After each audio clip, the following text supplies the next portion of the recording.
This is the backup generator, and then there's a comms room here where all the communication and power comes in. And based on your experience, this is a state-of-the-art facility, a good facility. Yes, a very good facility. Meets stateside standards, no problem. Yes.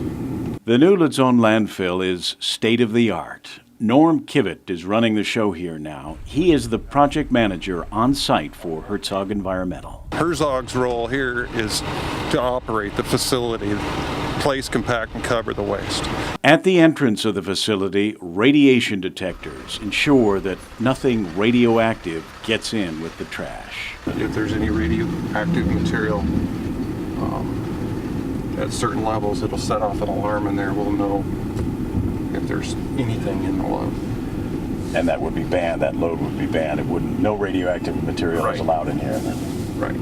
Open for just under a month now, the Layon landfill is taking in between 250 and 300 tons of trash a day, all of it weighed on arrival. Why do you weigh coming in? Why do you weigh coming out? That's the purpose of that. So you know the volumes of the waste that you're actually taking. You have to know the volumes.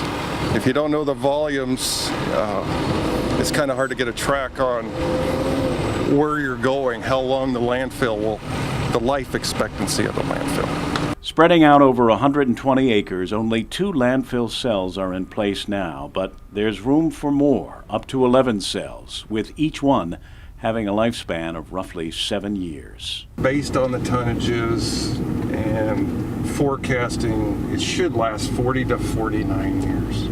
Its lifespan, however, depends upon the island's growth rate and how much garbage we produce and how much we choose to recycle. One of the first thing that hit me seeing this firsthand was this is the cleanest dump I've ever seen. I correctly call it's a sanitary landfill. The difference between a dump and a landfill is this is an engineered facility to accept solid waste.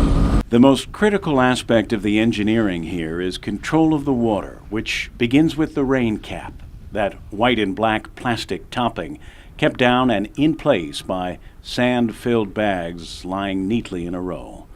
The garbage doesn't go on top of the rain cap, it goes underneath. The rain cap is there to capture the rainwater, which gets collected and pumped off and out of the cells where the trash lies.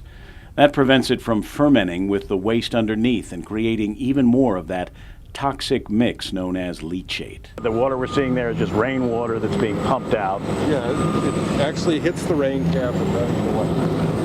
Because you don't want water getting on top of it. We don't want. I get it. You don't want the water because that creates more leachate. Right. Underneath the rain cap is about 3 feet of heavy, highly impermeable clay. Then the main liner, which traps the leachate. The moisture going through it is called leachate. If it leaches, once it leaches through the trash, it can go into a layer of soil that is actually underneath the rain cap. You can see we remove the rain cap to allow the leachate to go through to the first liner, and it's collected on the first liner and sent all the way down to the far corner down there. You see a tank. So underneath the rain cap, it's being collected, what they call leachate, and it's collected, pumped out of wells into that tank. And underneath the main liner, another 3 feet of clay, and the final sub-drain liner. There is a secondary liner here at the landfill.